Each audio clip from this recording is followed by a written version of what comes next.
At Club HP, we have different services that ensure your stopover is as smooth as your journey.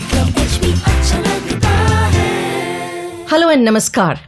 स्वयंसेवी संस्था त्रिनयनी की प्रस्तुति मुड़ के ना देख के 3rd सीजन का आज अंतिम प्रोग्राम है। आज मैं आपको स्पोर्ट्स या खेल कूद के बारे में बताना चाहती हूँ। 2006 से त्रिनयनी अपने विभिन्न कार्यक्रमों के माध्यम से विकलांगता के विषय में आम लोगों के मन में जागरूकता लाने का प्रयास कर रहा है। हमारे देश में 70 लाख से अधिक लोगों को अलग अलग प्रकार की विकलांगता है और ये बताना बहुत जरूरी है आप लोगों को कि man made and natural disasters के कारणों से इंसान कभी भी कहीं भी विकलांग हो सकता है। हम आशा करते हैं कि पिछले 7 हफ्तों से चल रहा मुड़ के ना देख इस कार्यक्रम से आपको विकलांगता के विषय पर और विकलांग लोगों की दुनिया की झलक मिली है। विकलांग लोगों की क्षमताओं पर आपका विश्वास बढ़ा है और आपके मन में उनकी जो छवि है उसमें पॉजिटिव बदलाव आया है। स्टीरियोटिपिकल माइंडसेट्स को आप बदल पाए हैं। Trinayani is very very thankful to Hindustan petroleum corporation limited क्योंकि उन्होंने मुड़ के ना देख के 3rd सीजन को सपोर्ट किया है। HPCL CSR ने स्पेशल कंपोनेंट प्लान और welfare plan for weaker sections योजना के तहत जरूरतमंद स्कूलों और विकलांग बच्चों के लिए इंफ्रास्ट्रक्चरल सपोर्ट प्रदान किया, जिसके अंतर्गत शिक्षा और खेल के लिए स्कॉलरशिप्स दी गई। कम्युनिटी डेवलपमेंट योजना के तहत पीने का स्वच्छ पानी, installation of solar street lights इत्यादि की व्यवस्था लोकल NGOs और स्कूलों की मदद से की गई। स्पोर्ट्स या खेल कूद हर इंसान की जिंदगी में बहुत वैल्यू लाता है, हम सब जानते हैं। स्पोर्ट्स हमें इंडिपेंडेंस सिखाता है और आपको ये बताते हुए मुझे बहुत खुशी हो रही है कि विकलांग व्यक्ति यानी persons with disabilities are participating in high performances as well as competitive and recreational sports. Athletes with disabilities के लिए ऑर्गेनाइज्ड स्पोर्ट्स डिवाइड किए गए हैं 3 मेन डिसेबिलिटी ग्रुप्स में। स्पोर्ट्स फॉर द डेफ, जिसके अंतर्गत summer and winter deaf Olympics आते हैं। Sports for persons with intellectual disabilities, जो स्पेशल ओलंपिक्स के नाम से जाना जाता है, एवं पैरालंपिक गेम्स, जो एक मल्टी स्पोर्ट इवेंट है उन एथलीट्स के लिए जिन्हें फिजिकल, मेंटल एवं सेंसरी डिसेबिलिटीज हैं। This includes mobility disabilities, amputees, visual disabilities and those with cerebral palsy. Paralympic games हर 4 साल में होता है following the Olympic games governed by the International Paralympic Committee. इसके अलावा कॉमनवेल्थ गेम्स भी हैं। फॉर्मल स्पोर्ट्स के बाहर विकलांग व्यक्ति wheelchair basketball, wheelchair hockey, wheelchair golf, wheelchair tennis, wheelchair dancing, weight lifting, swimming और बहुत सारी स्पोर्टिंग एक्टिविटीज में भी भाग लेते हैं, जैसे ब्लाइंड क्रिकेट है, ब्लाइंड गोल्फ है। और इसके अलावा इस एपिसोड में आपको एबोलिम्पिक्स के बारे में भी बताऊंगी। सबसे पहले प्रदीप राज, जो international para table tennis player है, उनसे पूछा जाए कि पैरालंपिक कमेटी ऑफ इंडिया जो 1994 में बनी थी उसे गवर्नमेंट रिकग्निशन कब मिली और क्यों मिली। 2004 के एथेंस पैरालंपिक्स में भारत के 2 मेडल आए थे, एक एथलेटिक्स में और एक पावर लिफ्टिंग में।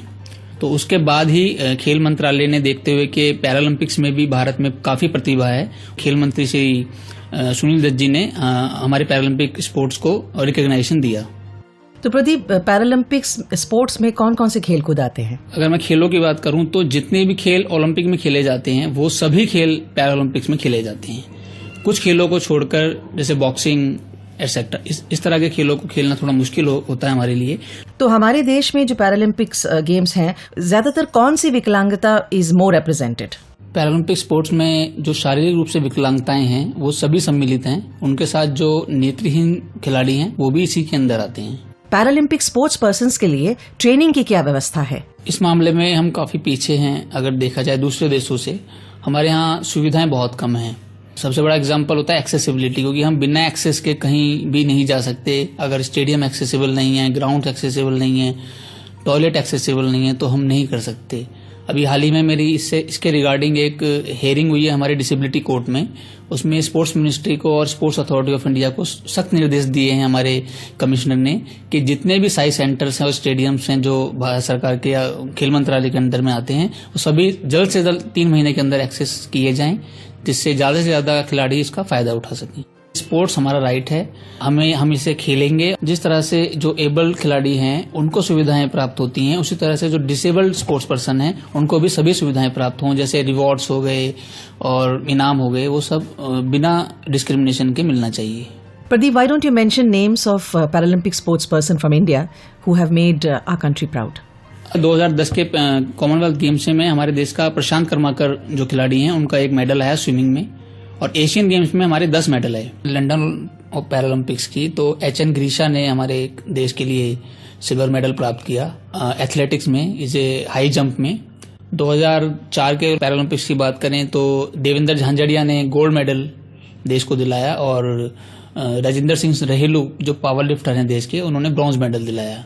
तो ये बहुत बड़ी जो अचीवमेंट्स हैं हमारे देश में पैरालंपिक्स के लिए बहुत बड़ी अचीवमेंट है, जिससे हमें गर्व होता है और हमें सिर्फ मौके चाहिए, हम ये कर सकते हैं और हमने करके दिखाया है। अभी बहुत जल्द कॉमनवेल्थ गेम्स इंग्लैंड में होने वाले हैं। कोरिया में एशियन गेम्स हमारा मेजर टूर्नामेंट है और 2016 में रियो पैरालंपिक्स हमारा मेजर टूर्नामेंट है। हमें उसकी तैयारियां शुरू करनी होंगी जल्द से जल्द। प्रदीप, पैरालंपिक स्पोर्ट्स के लिए आप बहुत कुछ करते हैं, you are a great activist. इस शो के माध्यम से जो विकलांग बच्चों के पेरेंट्स हैं उनके लिए कोई एडवाइस हो तो बताएं। मैं पेरेंट्स से ये कहना चाहूँगा कि खेलों का क्षेत्र हमारे लिए खुला हुआ है। अगर आप अपने बच्चे को खेलों में भी डालेंगे उससे दो फायदे हैं। एक तो वो अंतर्राष्ट्रीय लेवल पर नाम कमा सकता है, देश का नाम ऊंचा कर सकता है। दूसरा, हमारे लिए स्पोर्ट्स इसलिए जरूरी है कि हम हमारी फिजिकली फिटनेस में स्पोर्ट्स का बहुत महत्वपूर्ण योगदान है। उससे हमारे शरीर की एक्सरसाइज होती है रेगुलर, और जो समय समय पर हमें बाधाएं आती हैं एज ए फिजिकली चैलेंज, वो उनसे हम निवारण पा सकते हैं। तो मैं यही एडवाइस करूंगा कि आप अपने बच्चों को पढ़ाई के साथ, पढ़ाई बहुत जरूरी है, हम ये बिल्कुल नहीं कहेंगे कि पढ़ाई को छोड़ के स्पोर्ट्स खेला जाए, लेकिन दोनों चीजें बहुत जरूरी हैं मेरे ख्याल से।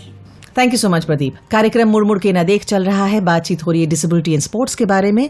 एक छोटे से ब्रेक के बाद फिर से लौटूंगी। जब लंबा हो सफर हम चले बेफिक्र, अच्छा लगता है।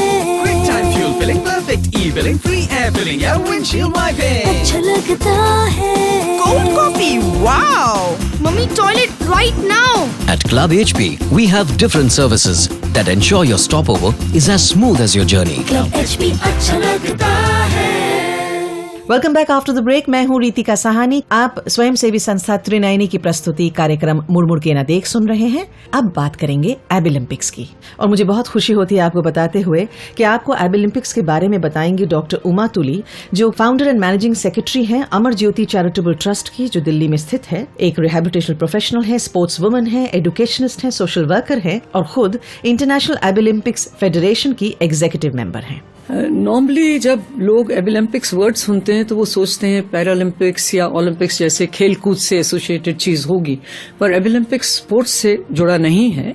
ये प्रतियोगिताएं होती हैं एक स्किल डेवलपमेंट के लिए, वोकेशनल ट्रेनिंग के लिए, सेल्फ एम्प्लॉयमेंट और एम्प्लॉयमेंट दोनों इससे रिलेटेड हैं। इसमें शोकेस की जाती हैं abilities of persons with disability, and इसमें हम सभी तरह की डिसेबिलिटीज वालों को इंक्लूड करते हैं। और सबको हैरानी होती है जब एक विजुअली इम्पेयर्ड बच्चा कंप्यूटर पर प्रोग्रामिंग करता है या वेबसाइट डिजाइनिंग करता है।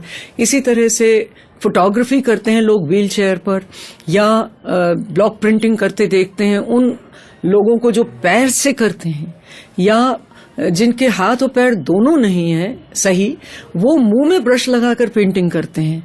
तो ये जो लोगों की हम एबिलिटीज दिखाते हैं थ्रू एबिलिम्पिक्स, वो इंटरनेशनल लेवल पर तो ओलंपिक्स की तरह 4 साल में होती है किसी एक कंट्री में, जो अमर ज्योति और national Olympic association of India ने इंडिया में भी 2003 में इंटरनेशनल लेवल पर होस्ट की थी और अभी तक सबसे अच्छी मानी जाती है। तो इसमें 36 कंट्रीज से 1500 पर्सन्स विद डिसेबिलिटी आए और 44 इवेंट्स में भाग लिया। इसमें बेसिक उद्देश्य ये था कि हम पर्सन्स विद डिसेबिलिटीज की योग्यताओं को ज्यादा दिखा सकें। जो अक्सर लोग कहते हैं हाय बेचारा ये क्या करेगा, 44 इवेंट्स में उन्होंने भाग लिया और कोई भी ऐसी चीज नहीं थी जो वो नहीं कर सके। यहाँ तक कि शाम को फ्री टाइम में कल्चरल एक्टिविटी भी हुई और उसमें भी व्हील चेयर डांस जब लोगों ने देखा तब समझ में आया कि विविधताएं कितनी है योग्यताओं में, विविधताएं कितनी है और हमारे विचारों में दोष है। जो एटीट्यूडनल बैरियर जिसे कहते हैं उसको दूर करना बहुत जरूरी है।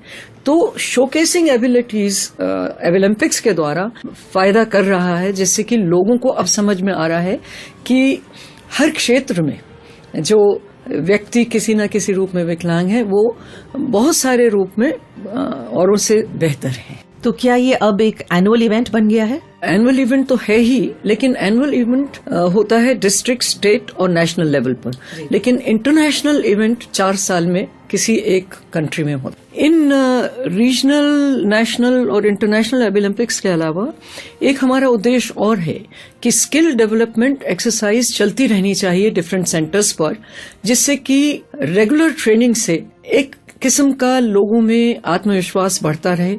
और खाली एम यही नहीं कि हमें इंटरनेशनल में पार्टिसिपेट करना है इसलिए आना है, एम यह है कि हमें अपने आप को काबिल बनाना है किसी न किसी तरह के सेल्फ एम्प्लॉयमेंट या एम्प्लॉयमेंट के लिए। तो डॉक्टर तुली, नेक्स्ट इंटरनेशनल ओलंपिक्स कहाँ होने वाला है और कब होने वाला है?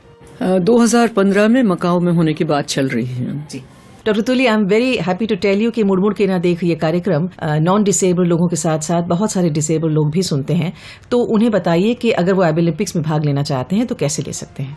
हम लोगों ने 5 रीजन्स में एस्टेब्लिश किए हुए हैं सेंटर्स, जैसे चेन्नई में विद्यासागर है, अहमदाबाद में ब्लाइंड पीपल्स एसोसिएशन है, ईस्ट में हमारा शांता मेमोरियल हॉस्पिटल है जो कि भुवनेश्वर में है, सेंट्रल जोन में भोपाल में हमारा सेंटर है। जहां तक नॉर्थ जोन का सवाल है वो अमर ज्योति चैरिटेबल ट्रस्ट में ही सेंटर है। National Olympic association of India जो फॉर्म की गई है उसका दफ्तर भी अमर ज्योति चैरिटेबल ट्रस्ट में ही है।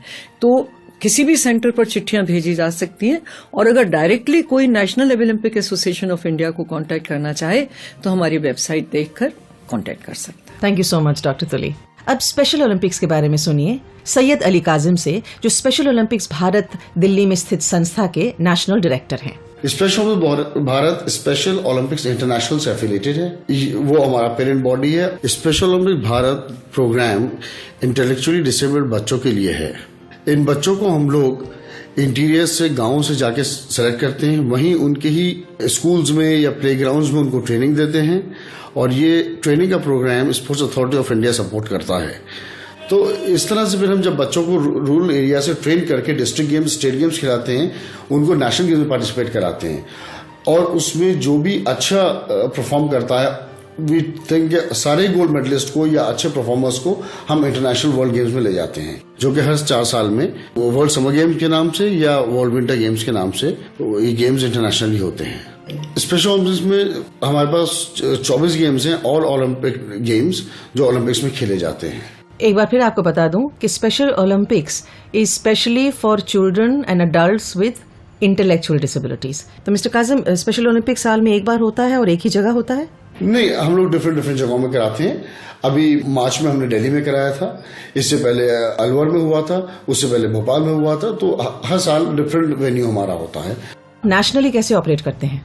हिंदुस्तान के सारे ही स्टेट्स में हमारे ऑफिसेज हैं, और हम डिस्ट्रिक्ट लेवल तक उन ऑफिसेज के थ्रू ऑपरेट करते हैं। साथ साथ हमारा एक प्रोग्राम है प्रोजेक्ट यूनिफाई, जिसमें हम नॉन डिसेबल्ड बच्चों को डिसेबल्ड बच्चों के साथ खिलाते हैं, ताकि एक सेंस ऑफ एक्सेप्टेंस आए और डिसेबल्ड बच्चों में कॉन्फिडेंस आए कि they are as good as others.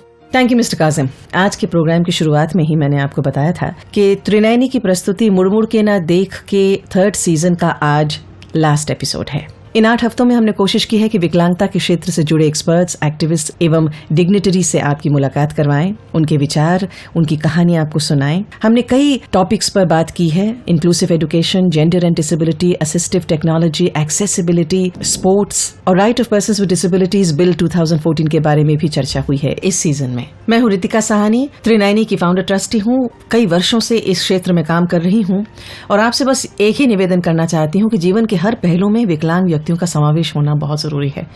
वो कोई भी हो, कहीं से भी हो, जैसा दिखता हो, उसका होना मायने रखता है। उसकी जरूरतें, काबिलियत, क्षमताएं, कमजोरियां, ड्रीम्स, एस्पिरेशंस सब मायने रखती हैं। आप हमसे संपर्क में रह सकते हैं। हमारा वेबसाइट है www.trinayani.org। हमारा ईमेल आईडी है trinayani.contact@gmail.com trinayani.contact@gmail.com।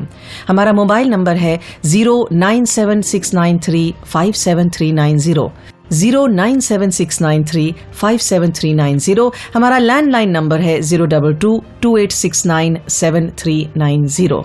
खुश रहिएगा, स्वस्थ रहिएगा और उदार रहिएगा। त्रिनयनी की सारी टीम की तरफ से मैं यानी रितिका साहनी आपको धन्यवाद करती हूँ और आपको शुभकामनाएं देती हूँ। नमस्कार।